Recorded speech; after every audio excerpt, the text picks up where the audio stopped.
Bueno, pues yo creo que ya vamos a empezar.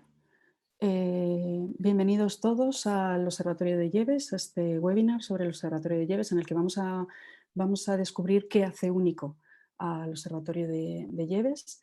Esta es la primera sesión de 2 webinars que vamos a impartir esta semana, enmarcados estos webinars en la Semana de la Administración Abierta, que está celebrando la Administración justo durante toda esta semana, del lunes al viernes.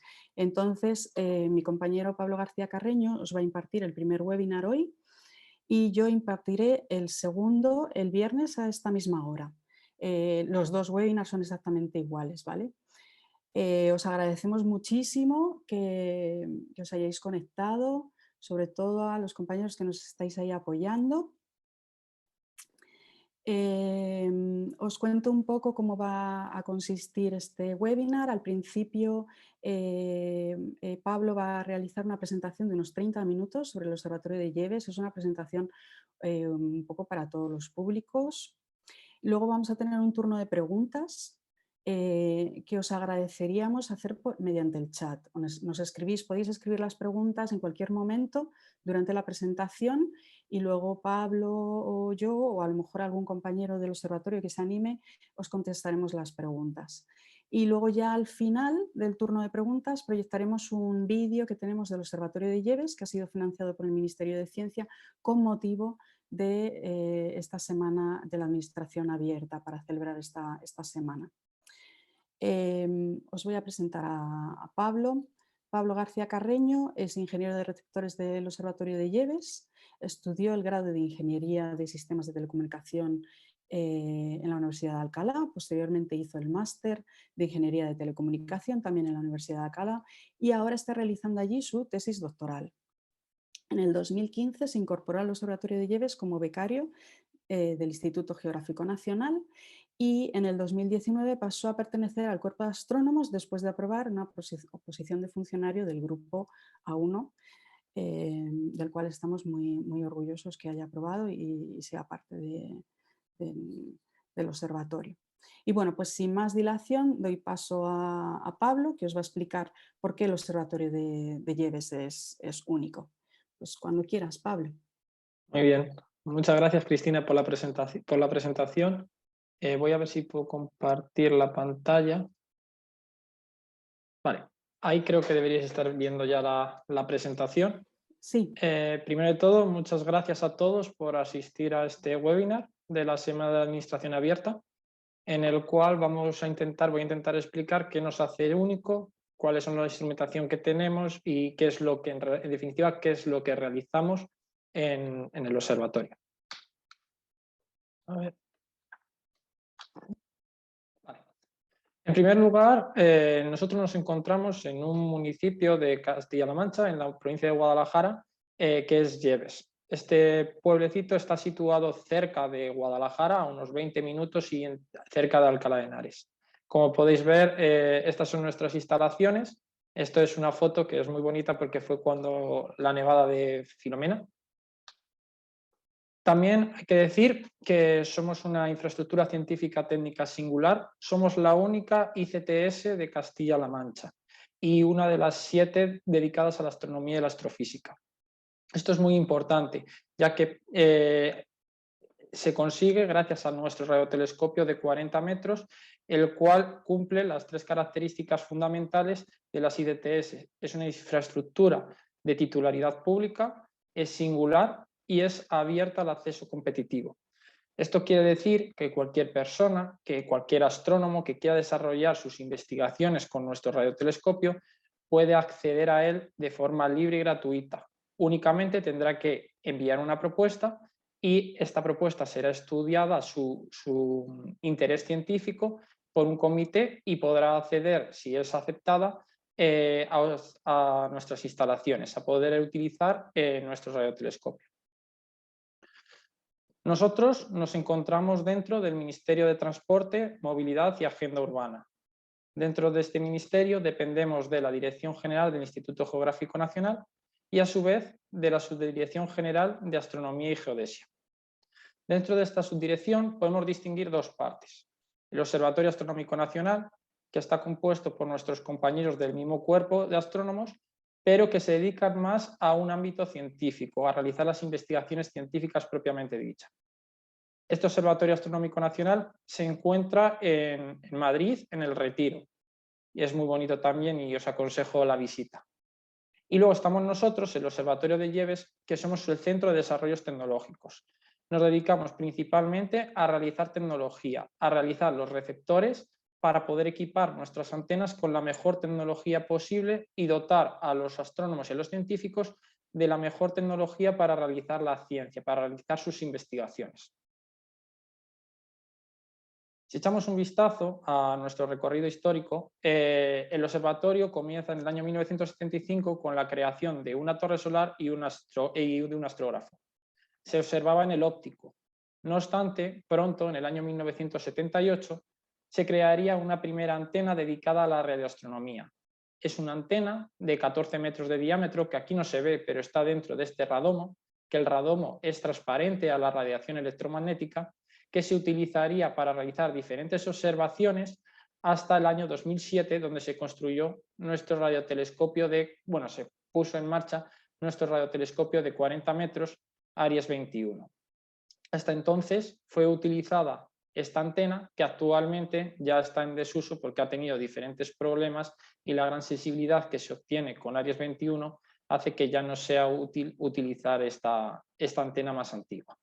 Además, en los últimos años se ha empezado a utilizar también otra antena, Jorge Juan, de 13,2 metros de diámetro, para observaciones de geodesia.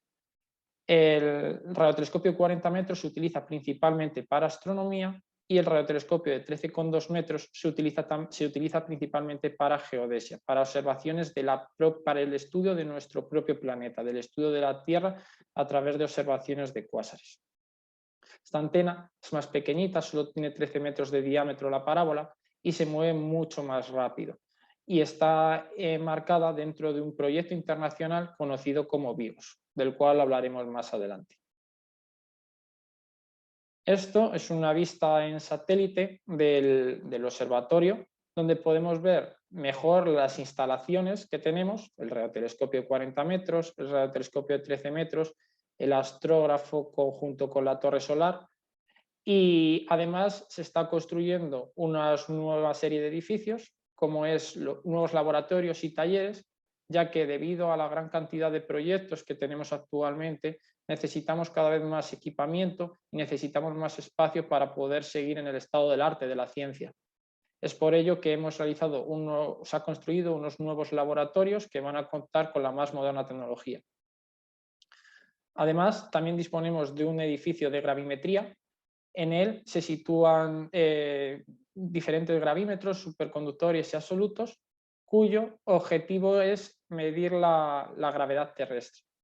Además, se está iniciando también la construcción de un nuevo edificio, el Satellite Laser Ranging, que lo que iba a intentar es medir un haz emitido por un láser que se va a reflejar en retroreflectores que van a ir a bordo de satélites y medir el tiempo de ida y vuelta de estos haz de luz. Además, también disponemos de una cámara anecoica y de un pabellón de visitantes. No solo realizamos ciencia, no solo realizamos la tecnología, sino que también tenemos una actividad de divulgación. Acogemos a más de 7.000 visitantes al año en nuestro centro, tanto colegios como institutos, para impartirles nuestro amor por la ciencia. Bien, a continuación lo que se muestra es una imagen de Centauro A, que es la galaxia más activa cercana a la Vía Láctea. Se cree que se formó por interacción con otra galaxia y se denomina activa porque emite mucho en frecuencias radio. A priori es una galaxia normal con un bulbo con sus estrellas, barra de gas y estrellas azules que se están formando muy calientes. No obstante, si observamos esta galaxia en el dominio radioeléctrico, podemos ver lo siguiente. Como se ve, aparecen dos grandes chorros que son prácticamente del mismo tamaño que la propia galaxia, que están emitidos por la aceleración de partículas debido a los campos magnéticos de la galaxia. Esto se denomina radiación sincrotrón y emite principalmente en el dominio radioeléctrico, es decir, en el visible no lo vamos a poder observar, solo lo vamos a poder observar con los grandes radiotelescopios que captan esa radiación. Con esto lo que queremos dar a entender es que tanto el visible como la radioastronomía son ciencias compatibles y que se complementan unas a otras. Es decir, hay información que va a aparecer en un espectro y otra que va a aparecer en el otro. Y ambas aportan diferente información que es necesario estudiar.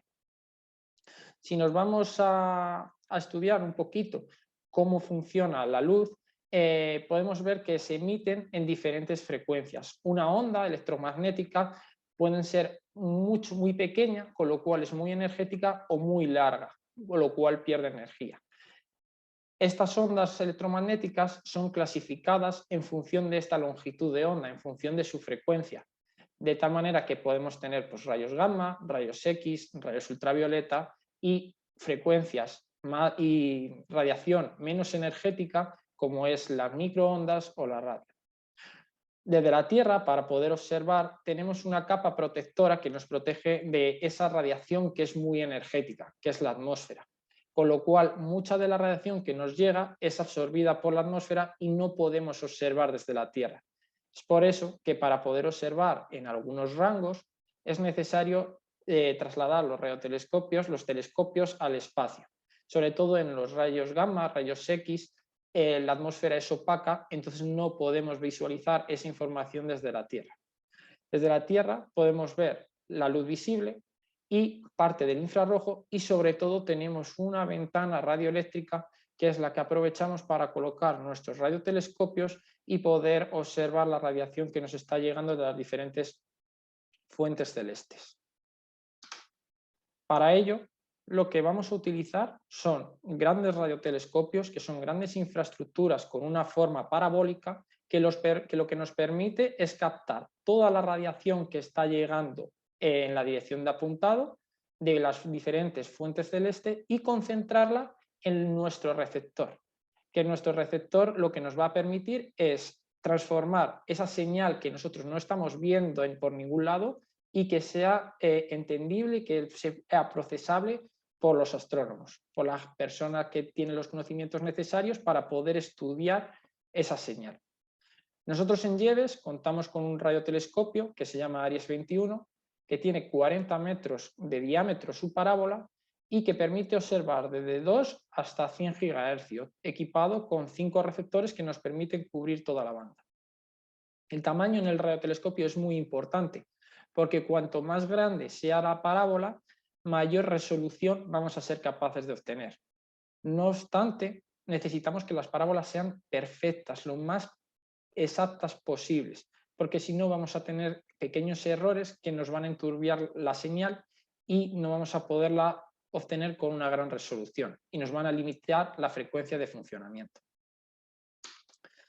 Pero si nos preguntamos qué es lo que hace un receptor, es decir, hablamos de un receptor, pero ¿qué es un receptor así de forma común? Si realizamos una analogía, lo podemos comparar con una especie de radio que tenemos todos en nuestra casa. Una radio está captando las ondas electromagnéticas que se emiten, pero que nosotros no podemos ver ni escuchar. Esa radio va a tener una antena que va a captar la radiación que le está llegando en todas las direcciones, va a amplificar esa señal y mediante un selector nos va a permitir seleccionar qué canal queremos escuchar, qué emisora queremos escuchar. Lo que realiza esta radio va a ser, a partir de las frecuencias que le están llegando, realizar una conversión a frecuencias que somos capaces de escuchar, frecuencias por debajo de los 20 kHz, obteniendo de esa manera el sonido. Vamos a emitir de esa manera el sonido. Pues nuestros receptores criogénicos siguen el mismo patrón, pero tenemos que tener en cuenta que las señales no las están recibiendo una emisora, sino que nos la están emitiendo señales que están a millones de años luz. Son muchísimo más débiles. Por lo tanto, vamos a disponer de una antena, que son las bocinas, que nos van a permitir pasar la señal de un medio que no está guiado, como es el aire, a un medio guiado, y luego vamos a tener que amplificar mucho la señal. La vamos a tener que amplificar de un orden de 1000 veces, un orden de magnitud de 1000.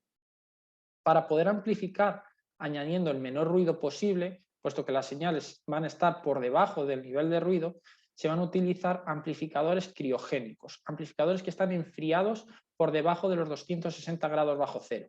Eso se realiza en estos elementos que se ven en la fotografía, que son los criostatos. Estos elementos van a estar con un vacío muy grande y con mucho frío. Esto se realiza para intentar congelar los electrones en el interior para que se muevan lo menos posible y no nos añadan ruido a la señal. Posteriormente, se realizará una conversión a frecuencias que, en nuestro caso con las radios, si seguimos el ejemplo de las radios, son procesables por el oído. Lo que queremos es que sean procesables por un ordenador, que nos permitan obtener el espectro que se está emitiendo. Y llegaríamos a señales como las que se ven en la imagen, que son espectros de diferentes moléculas que ya serán los astrónomos, los científicos, los que se encargarán de procesar y analizar y sacar las conclusiones adecuadas a partir de estos datos. Bien, el primer elemento, como os he comentado, del receptor van a ser las bocinas. Las bocinas son antenas como las que tenemos en nuestros teléfonos móviles y como las que tenemos en diferentes dispositivos. Lo que nos va a permitir es captar esa radiación que ya hemos captado previamente por la parábola del radiotelescopio y guiarla desde lo que es el aire a un medio guiado, es decir, a cables, a una guía de onda, etc. La forma de las antenas de la bocina van a ser diferentes en función de la aplicación que se le quiera dar. En radioastronomía es muy común utilizar bocinas como la que se muestra en esta imagen, que son bocinas corrugadas. Estas bocinas son diseñadas, construidas y medidas por el equipo de radiación del Observatorio de Yebes y además disponemos de una cámara anecoica que nos va a permitir medir con una gran resolución estas antenas. Este tipo de cámaras son especiales porque tienen una serie de absorbentes de microondas que lo que evitan es que la radiación que se emite se refleje en las paredes. Con lo cual, el objetivo es medir los diagramas de radiación de las bocinas, estudiar su comportamiento antes de luego conectarlas a lo que es el receptor. Una vez que ya tenemos la radiación dentro de un cable, dentro de una guía, es necesario amplificarla muchísimo, del orden de 1000 veces. Para ello se utilizan los amplificadores criogénicos. Estos amplificadores, como os he comentado anteriormente, van a necesitar enfriarse a muy baja temperatura para añadir el menor ruido posible a la señal, es decir, amplificar la señal pero sin amplificar el ruido o amplificando el ruido lo menos posible. Estos amplificadores, como veis, tienen dispositivos que son diminutos, resistencias, condensadores y sobre todo transistores, que para su montaje es necesario utilizar microscopios, porque si os fijáis aquí, las soldaduras se hacen con hilos de oro muy finos, con una técnica que se conoce como bonding. Estos amplificadores no solo se fabrican para el Observatorio de Yebes, sino que el grupo de amplificadores los fabrica a nivel mundial. Son un referente a nivel mundial en la fabricación de este tipo de amplificadores y los exportan a grandes telescopios como ALMA, a la ESA, hay radiotelescopio en el satélite Herschel, etc. Y por último, es necesario acondicionar la señal, es decir, transformar la señal para poder digitalizarla, para pasar de una señal analógica a una señal digital. Para ello utilizamos los conversores de frecuencia. Estos conversores nos van a permitir volver a amplificar la señal, pero ya sin tener en cuenta cuánto ruido añaden, no es tan importante el ruido que añadimos ya en esta etapa, filtrar la señal y seleccionar qué señal quiere ver el astrónomo en el cielo.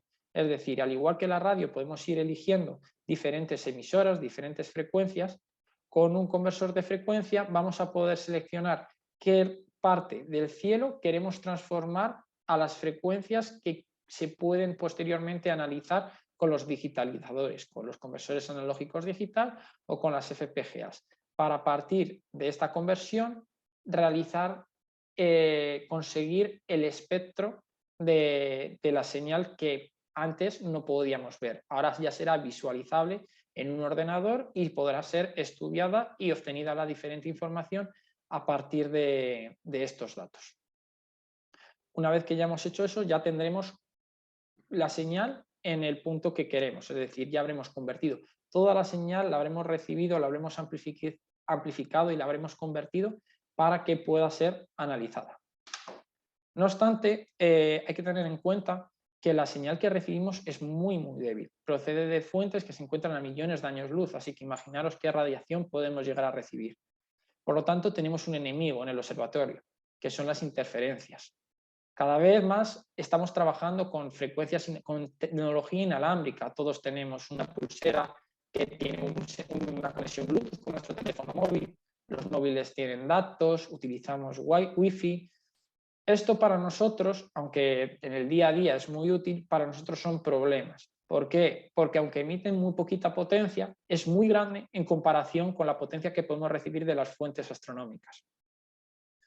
Entonces, este tipo de señales pueden llegar a enmascarar las señales astronómicas que queremos visualizar. Además, si os acordáis, hemos dicho que la atmósfera tiene una ventana radio, que es lo que nos permite que las señales de las diferentes fuentes las podamos recibir desde la Tierra.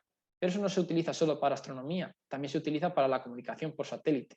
Los satélites emiten en esas bandas en la que la atmósfera es transparente, con lo cual, si nosotros con la antena apuntamos en una dirección que casualmente pasa un satélite, vamos a recibir la señal de satélite y no vamos a recibir la señal que nosotros estamos buscando.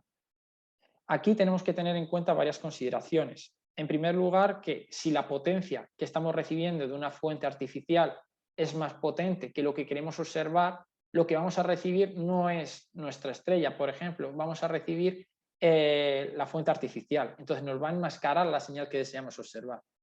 Y por otro lado, os he dicho que los amplificadores están preparados para amplificar del orden de 1000 veces la señal. Si recibimos señales potentes comparado con las señales que esperábamos recibir, vamos a llegar incluso a romperlos. Es decir, estas señales interferentes nos pueden llegar incluso a romper el receptor. Para ello, para luchar contra este enemigo, disponemos en el observatorio de una antena de monitorización de interferencias para saber qué espectro tenemos y dónde hay interferencias que pueden molestar a nuestra antena. Para poner un pequeño ejemplo, lo que se ve en esta imagen de aquí es el espectro que se recibía a la salida del receptor que hay en la antena de 13 metros, en la antena que se utiliza para geodesia. Como se ve, hay diferentes colores. Esto es un mapa del cielo que va de 90 grados de elevación y los 180 grados de azimuto.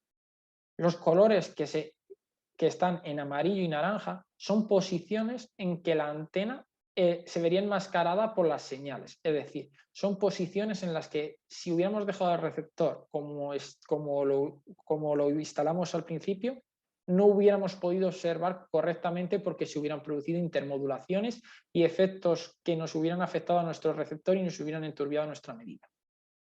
Para ello, para solucionar este problema, optamos por filtrar parte de la banda y obtuvimos la imagen que se ve a continuación, que como veis ya está en unas zonas más azules y solo a bajas elevaciones, es decir, cuando la antena está mirando al horizonte, tenemos señales que nos pueden enturbiar nuestro radiotelescopio. Pero esto tiene un coste. Para poder pasar de esta imagen a esta, tuvimos que prescindir de la banda que comprende de 2 GHz a 3 GHz. ¿Por qué prescindir de esta banda? Pues esta banda contiene numerosa tecnología utilizada en el día a día, como es el Wi-Fi, como es Bluetooth, los radioenlaces telefónicos, la comunicación por los teléfonos móviles, es a 2,1 GHz.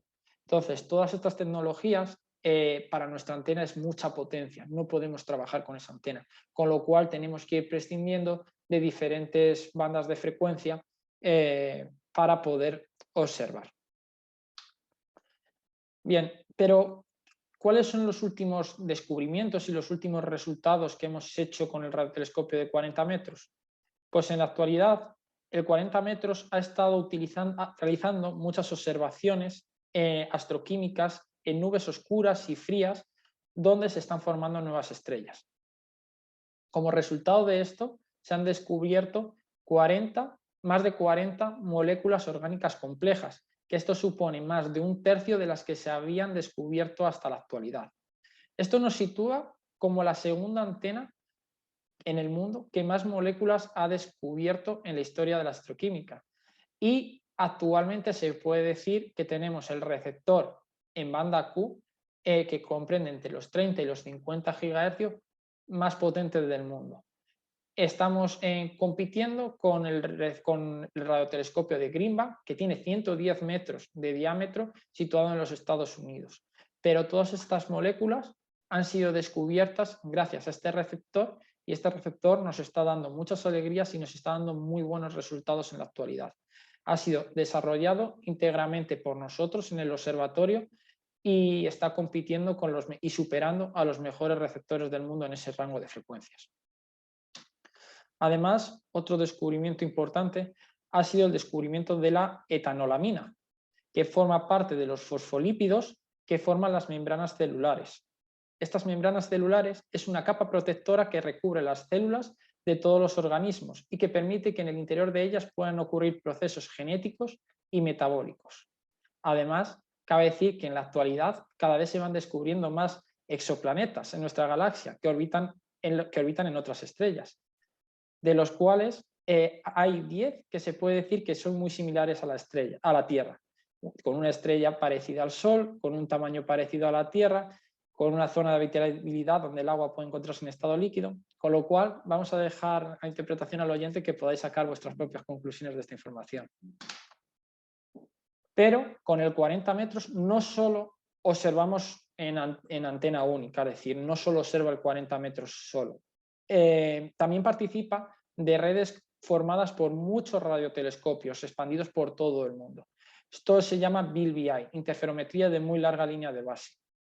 Esta técnica lo que nos va a permitir es, a partir de la unión de varios telescopios, simular un radiotelescopio cuyo tamaño de la parábola sea igual de grande que la separación entre ellos. Como comenté al principio, la resolución de un radiotelescopio viene dada por su tamaño, con lo cual si conseguimos unir radiotelescopios que están a distancias muy lejanos entre sí, vamos a conseguir radiotelescopios inmensos, con lo cual nos van a dar un zoom muy interesante a la hora de realizar observaciones. Formamos parte, el Observatorio de Illes como tal forma parte actualmente de la red europea de VLBI, que es esta de aquí, y la red de milimétricas, que es esta de aquí. Además, uno de los resultados recientes de VLBI es la detección de la contrapartida radio de una fusión de dos estrellas de neutrones. Las estrellas de neutrones son estrellas que han degenerado al final de su vida en estrellas muy compactas formadas por neutrones, muy pequeñas, muy compactas y muy densas entre sí. Estas estrellas, cuando se fusionan, al igual que los agujeros negros, forman una deformación espaciotemporal que se propaga y se llama onda gravitacional, que fue detectada por primera vez en 2017 por los interferómetros LIGO y Virgo. Cuando se produce esta fusión, se produce una gran explosión de rayos gamma y luego una gran explosión en el óptico conocida como kilonova. Tras unos días se formarán unos chorros que emiten en radio y esto es lo que se ha detectado en VLBI, cómo se propagan las componentes brillantes por el chorro a gran velocidad, que es esto de aquí. Pero en el observatorio no realizamos únicamente astronomía, también tenemos técnicas dedicadas a la geodesia. La geodesia es la ciencia que permite el estudio de la propia Tierra, del movimiento de las placas tectónicas, las mareas terrestres, el movimiento de los polos, la duración del día. En el Observatorio de Illes tenemos varias técnicas dedicadas a esta ciencia, como es el GPS, la gravimetría con los gravímetros que os he comentado anteriormente, uno absoluto y otro relativo, y actualmente se está construyendo una estación de Satellite Laser Ranging que nos va a convertir en una estación geodésica fundamental, ya que vamos a contar con diferentes técnicas para mejorar nuestra precisión en las observaciones geodésicas. Además, contamos con el radiotelescopio de 13,2 metros equipado con un receptor de 2 a 14 GHz. Este radiotelescopio va a ser utilizado para observar fuentes que nosotros consideramos puntuales porque son muy pequeñas para nosotros y las consideramos fijas, que se denominan cuásares. A través de la observación de estos cuásares por parte de muchas antenas como estas situadas por todo el mundo, se van a poder obtener precisiones de las líneas de base inferiores al milímetro, es decir, una precisión muy, muy, muy grande. Esto se conoce como el proyecto Vigos, que pretende observar durante 24 horas los 7 días de las semanas los diferentes cuásares para obtener mucha precisión en las medidas. Además, el Observatorio de Yebes forma parte, y se puede decir que lidera, un proyecto en el cual se pretende colocar 4 de estas antenas en diferentes placas tectónicas para poder estudiar los movimientos de estas placas tectónicas entre sí. Este proyecto es conocido como Proyecto RAEGE y es un proyecto hispano-portugués, en el que se pretende colocar una de estas antenas en el Observatorio de Yebes, que ya está en funcionamiento desde el año 2013, otra en Santa María, que también está en funcionamiento ya en las islas de Santa María, en las Islas Azores, otra en la isla de Gran Canaria, en la isla de La Palma, que se está empezando a construir en la actualidad, y por último se pretende instalar una más en la isla de Flores. Este proyecto, como ya os he dicho, lo que pretende es estudiar el movimiento de las 4 placas tectónicas diferentes. Y con esto hemos terminado la presentación, espero que os haya gustado y pues pasamos al turno de preguntas. Muchísimas gracias, Pablo, ha estado súper interesante. Además, hemos tenido bastante público, estoy muy contenta. Bueno, como os dije antes, lo mejor es que pongáis las preguntas en el chat. Mientras que vais decidiendo qué queréis preguntar a Pablo, yo tengo una primera pregunta. Y Pablo, es una pregunta así un poco más personal. Me gustaría saber qué es lo que más te motiva a ti para trabajar en el Observatorio de Yebes. La tecnología que realizamos. O sea, creo que hacemos una labor muy importante, creo que con los medios que contamos realizamos una tecnología que es referente a nivel mundial, y poder hacer eso, poderlo hacerlo en España íntegramente y sobre todo obtener luego muy buenos resultados que son reconocidos a nivel mundial igualmente, pues te da una gran satisfacción. Y que todo esto se realice en España, en Guadalajara, y con un grupo de personas que es maravilloso, pues es lo más satisfactorio que tenemos. Y tengo una segunda pregunta. ¿Nos podrías, porque sé que estás haciendo la tesis doctoral y en temas relacionados con el observatorio, ¿nos puedes contar un poquito en qué consiste esa tesis? ¿Qué Sí, es lo que estás desarrollando? mi tesis doctoral forma parte de, o sea, tiene 2 objetivos. El primero de ellos, el diseño de filtros superconductores, que son filtros, como he comentado antes, tenemos un gran problema con las interferencias. Es un problema que va a ir a más en el futuro. Ahora con Starlink y diferentes satélites que se están enviando, vamos a ver cómo evoluciona la radioastronomía tal y como la conocemos. Es necesario eliminar ciertas interferencias que pueden llegar a dañar los amplificadores. Entonces, parte de mi tesis es trabajar en una serie de filtros que funcionan en temperatura superconductora y que van a permitir rechazar parte de estas interferencias, a pesar de que en esas frecuencias que rechace el filtro no se pueda observar, pero por lo menos pueda proteger los amplificadores y el resto del receptor. Y por otra parte, estoy trabajando en un sistema de calibración para las medidas de geodesia, poder calibrar el cable que une el reloj que se utiliza, los máseres que se utilizan de referencia, con el receptor para poder calibrar la fase con muchísima precisión. Y eso es lo Fenomenal. que estoy desarrollando ahora. Estupendo, Pablo. Bueno, pues a ver si se anima alguien. Si os animáis a alguien también, podríais levantar la mano y os doy paso para que pudieseis hablar directamente.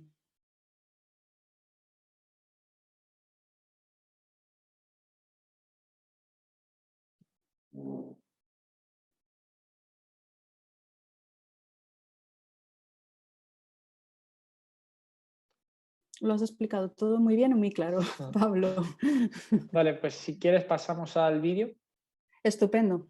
Pues venga, Vale. ahora Pablo va a compartir el vídeo del Observatorio de Yebes que os comentábamos antes que nos ha financiado el Ministerio de Ciencia por motivo de la Semana de la Administración Abierta. Esperamos que os guste y ya después de mostrar, de reproducir el vídeo, cortaremos la transmisión. Estupendo, pues muchísimas gracias a todos por haberos conectado. Nos estaban preguntando por el chat si hemos grabado esta conferencia. La hemos grabado y la vamos a hacer pública en nuestra página web del observatorio, que he puesto ahí en el chat la dirección.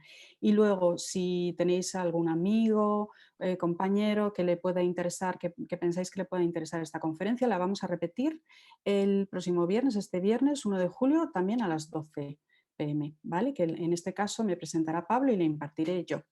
Pues nada, muchísimas gracias a todos por haber participado y que sepáis que si os interesa podéis venir a visitarnos al Observatorio de Eso Lleves es. presencialmente a partir ya cuando, bueno, pues cuando termine el verano, a partir de septiembre, os podéis conectar a Astrolleves y Astrolleves del Ayuntamiento de Lleves gestiona las visitas de los fines de semana para el público en general.